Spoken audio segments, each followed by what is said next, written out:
നമസ്കാരം സുഹൃത്തുക്കളെ, വിരാടം വിനോദം ദ 60+ യങ്സ്റ്ററുടെ പുതിയ കാഴ്ചകളിലേക്ക് സ്വാഗതം. കൊച്ചിയിലെ മറൈൻ ഡ്രൈവിൽ ഇപ്പോഴൊരു മെഗാ ഫ്ലവർ ഷോ നടന്നുകൊണ്ടിരിക്കുകയാണ് കേട്ടോ. അതിൻ്റെ കാഴ്ചകളിലേക്കാണ് ഇന്ന് നമ്മൾ പോകുന്നത്.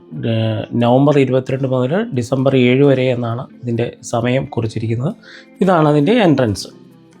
100 രൂപയാണ് എൻട്രി ഫീ കൊടുത്തു കഴിഞ്ഞാൽ നമുക്ക് അകത്തേക്ക് കയറി കഴിഞ്ഞാൽ ധാരാളം പുഷ്പങ്ങൾ പല രീതികളിൽ വളരെ ഭംഗിയായിട്ട് അലങ്കരിച്ചിരിക്കുന്നത് കാണാം.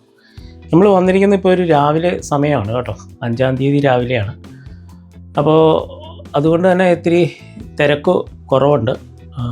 വൈകുന്നേരങ്ങളിലാണ് സാധാരണ ഈ ഫ്ലവർ ഷോയ്ക്കൊക്കെ വളരെ തിരക്ക് കൂടുതലുള്ളത്. റോസാ പുഷ്പങ്ങളൊക്കെ ഇങ്ങനെ അലങ്കരിച്ച് വെച്ചിരിക്കുന്നതാണ്. അപ്പോൾ നമ്മൾ കാഴ്ചകളെ കണ്ട് കറങ്ങി വരാം. നല്ല ഭംഗിയായിട്ട് അറേഞ്ച് ചെയ്തിട്ടുണ്ട്. ഇത് കണ്ടോ, ഇതാ എനിക്ക് കണ്ടതിൽ ഏറ്റവും രസകരമായിട്ട് തോന്നിയത് ഇതാണ് കേട്ടോ. അക്വാറ്റിക് ഷോയാണ്. അതിനകത്തും മത്സ്യങ്ങൾ ഒരു ടാങ്കിലിട്ടിരിക്കുന്നതാണ്. ക്യാമറ കണ്ടിട്ട് ഓടി വരുന്നത് കൊണ്ടോ അതൊരു ഭയങ്കര രസകരമായിട്ട് തോന്നിയ ഒരു കാഴ്ചയാണ്.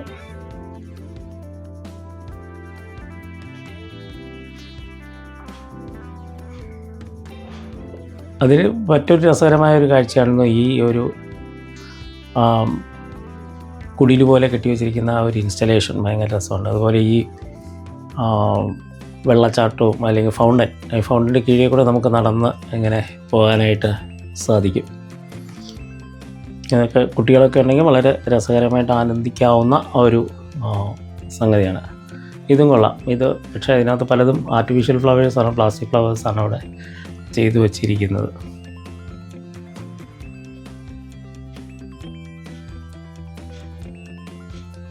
കണ്ട് നടക്കാൻ രസമുണ്ട്. അതായത് ഇതുപോലെ ഊഞ്ഞാലാടാനുള്ള സംവിധാനം, കുട്ടികളെയൊക്കെ ഇരുത്തി ഫോട്ടോ ഷൂട്ടിനൊക്കെയുള്ള ഫോട്ടോ പോയിൻ്റൊക്കെ ഇവിടെ അറേഞ്ച് ചെയ്തിട്ടുണ്ട്. ഒരു ഐസ്ക്രീം പാർലർ ഇതിനകത്തുണ്ട്.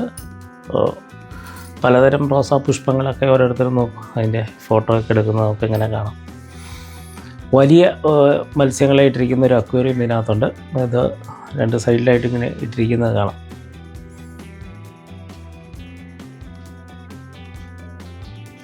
ആ ഇൻസ്റ്റലേഷൻ കൊള്ളാം അല്ലേ, നല്ല രസമുണ്ട്. പഴയ ഒരു എന്താ പറയുക, ഒരു യൂറോപ്യൻ സ്റ്റൈലിലുള്ള ഒരു കെട്ടിടത്തിൻ്റെ. ഇനിയും നമ്മൾ പുറത്തേക്ക് പോയി കഴിഞ്ഞാൽ ഇതിനകത്തേക്ക് കയറി കഴിഞ്ഞാൽ കുറേ വ്യാവസായിക കച്ചവട സ്ഥാപനങ്ങളൊക്കെയാണ്. ഫർണിച്ചറുകളുണ്ട്, ലൈറ്റിംഗ് ഫിറ്റിങ്സ് ഒക്കെ ഉണ്ട്, മറ്റ് പല സാധനങ്ങളും ഒക്കെ ഉണ്ട്.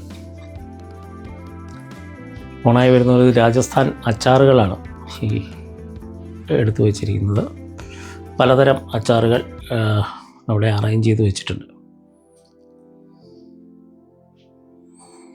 കടുകെണ്ണയാണോ എന്ന് ചോദിച്ചാണ്. ഇപ്പോൾ കടുകെണ്ണയാണ് ആ അച്ചാർ. അതിൻ്റെ ടേസ്റ്റ് നമുക്ക് എത്ര പേർക്ക് ഇഷ്ടപ്പെടുമോ എന്നുള്ളത് കണ്ടറിയണം. ഉപയോഗിച്ച് നോക്കിയാലേ നമുക്കത് പറയാൻ പറ്റുള്ളൂ. പിന്നെ ഒരു പുസ്തകമേളയും കൂടി ഇവിടെ നടക്കുന്നുണ്ട് കേട്ടോ.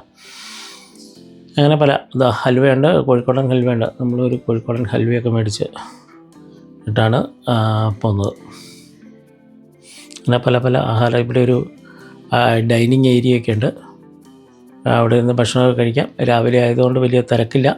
പക്ഷേ വൈകുന്നേരങ്ങളിൽ അല്ല കണ്ണിനി പുറത്തേക്ക് ഇറങ്ങി. ഇത്രയും കാഴ്ചകളേ ഉള്ളൂ കേട്ടോ. വളരെ ചെറിയ ഒരു സംഗതികളാണ്. ഇതൊക്കെ വിൽപ്പനയ്ക്ക് വെച്ചിരിക്കുന്ന ചെടികളൊക്കെയാണ്. അപ്പോൾ ഈ വീഡിയോ ഇവിടെ അവസാനിക്കുകയാണ്. വീഡിയോ നിങ്ങൾക്ക് ഇഷ്ടപ്പെട്ട് കാണുമെന്ന് കരുതുന്നു. ഇഷ്ടപ്പെട്ടാൽ തീർച്ചയായും ലൈക്ക് ചെയ്യാനും കമൻറ്റ് ചെയ്യാനും ഷെയർ ചെയ്യാനും മടിക്കാതിരിക്കുക. അതുപോലെ ആദ്യമായിട്ടാണ് കാണുന്നതെങ്കിൽ തീർച്ചയായും ഈ ചാനലൊന്ന് സബ്സ്ക്രൈബ് ചെയ്യുക. വീണ്ടും പുതിയ കാഴ്ചകളുമായിട്ട് വരുന്നവരെ എല്ലാവർക്കും നന്ദി.